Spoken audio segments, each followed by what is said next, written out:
بسم اللہ والحمد للہ والصلاة والسلام علیکہ یا رسول اللہ صلی اللہ تعالی علیہ وسلم۔ سب سے پہلے تو آپ تمامی حضرات کو یہ اطلاع دے کر کے خوشی ہو رہی ہے کہ پچھلے گزشتہ کئی ہفتوں سے یہ دروس بند تھے، اب انشاءاللہ تعالی پھر سے اس کا آغاز کیا جا رہا ہے۔ لہٰذا آپ سے گزارش ہے کہ آپ سب ہمارے ساتھ جڑیں اور گزشتہ ایام کی طرح ان ایام میں آپ ہمارے ساتھ یہ سفر طے کریں۔ آج سے ہم یہ گفتگو کا آغاز کر رہے ہیں کہ دن اور رات میں ہمیں کیا پڑھنا چاہیے، صبح شام کا جو ذکر ہے وہ کیا ہے اور کیا کرنا چاہیے، اور اس کا مخصوص انداز اور طریقہ کیا ہے۔ اس حوالے سے نبی رحمت صلی اللہ علیہ وسلم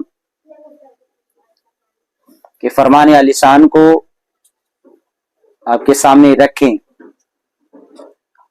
اس حوالے سے سب سے پہلی حدیث حضرت ابو مسعود رضی اللہ تعالیٰ عنہ سے مروی روایت میں آپ کی سماعتوں کی دہلیز پہ رکھوں۔ فرماتے ہیں کہ نبی دو جہاں ارواحنا فدا صلی اللہ علیہ وسلم ارشاد فرماتے ہیں کہ جو شخص رات کو سورہ بقرہ کی آخری 2 آیت پڑھ لے، یہ اس کے لیے پوری رات کے قیام کے لیے یا آفات و بلیات سے حفاظت کے لیے یا شیطان کے مکر سے بچنے کے لیے یا رات کے قیام میں اجر و فضل کے حصول کے لیے کفایت کریں گے۔ سبحان اللہ۔ اب حضرت جندب رضی اللہ تعالیٰ عنہ، جندب بن عبداللہ رضی اللہ تعالیٰ عنہ سے مروی حدیث، وہ فرماتے ہیں کہ رحمت عالم صلی اللہ علیہ وسلم نے فرمایا ہے، جو آدمی رات کو اللہ کی رضا کے لیے سورہ یاسین پڑھ لیا کرے اس کی مغفرت ہو جائے گی۔ سبحان اللہ۔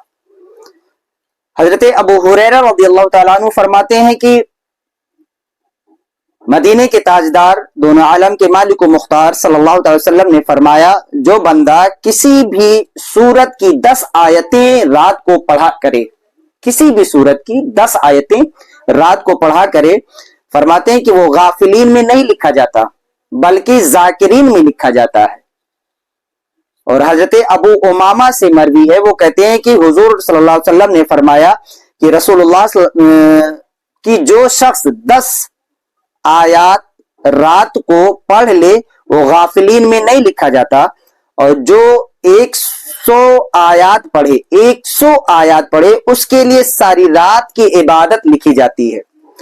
جو 200 آیتیں پڑھے وہ مخلص عبادت گزاروں میں لکھا جاتا ہے، اور جو 400 آیات تلاوت کرے اس کا نام عابدین میں لکھا جاتا ہے۔ سبحان اللہ۔ اور جو 500 آیات پڑھتا ہے وہ اسلامی سرحد کے محافظین میں لکھا جاتا ہے۔ پھر فرماتے ہیں جو 600 آیات پڑھے اسے خوف خدا والوں میں لکھا جاتا ہے، اور جو 800 آیتوں کی تلاوت کرے اسے اطاعت گزاروں میں لکھا جاتا ہے، اور جو خوش نصیب 1000 آیات پڑھ لے صبح اس کے لیے انبار ہوگا۔ فرماتے ہیں کہ ایک انبار 1200 اقیہ، ایک وزن کا پیمانہ ہے 1200 اقیہ کا ہوتا ہے، اور ایک اقیہ زمین و آسمان کے درمیان والی ساری دولت سے بہتر ہے۔ اور فرمایا کہ ہر اس چیز سے بہتر ہے جس پر سورج طلوع ہوتا ہے، اور جس نے 2000 آیات پڑھ لے وہ ان حضرات میں لکھ لیا جاتا ہے جن کے لیے جنت واجب ہو چکی ہے، جن کے لیے جنت واجب ہو چکی ہے۔ جنت جن کے لیے واجب ہے، اگر ہم صفحے صحابہ میں دیکھتے ہیں تو میرے حضور نے 10 ایسے صحابہ کے حوالے سے فرمایا ہے کہ فلاں جنتی ہے، فلاں جنتی ہے۔ ہم سلام میں پڑھتے ہیں نا کہ وہ 10 جن کو جنت کا مجدہ ملا، اس مبارک جماعت پہ لاکھوں سلام۔